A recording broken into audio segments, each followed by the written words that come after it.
Начало на втората четвърт от срещата за купата на Наупа между отборите на София Холкс и Фантомс, 18-18. Резултатът обаче е променен от Константин Манов, който самото начало отбелязва тройката.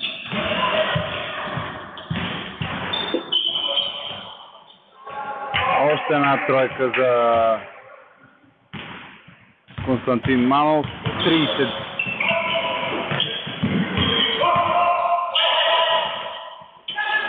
Трета поредна тройка на Константин Манов. Наточил е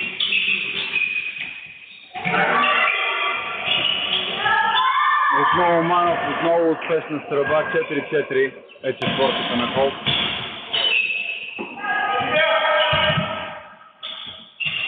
Манов сега показва, че от средно също откарва. Две точки за четвъртата на Холкс.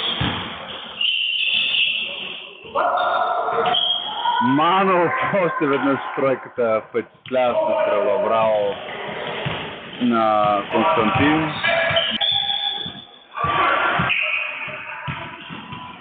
Манов е оставен. Манов отново само тройката. Това винаги е опасно. Той го потвърждава с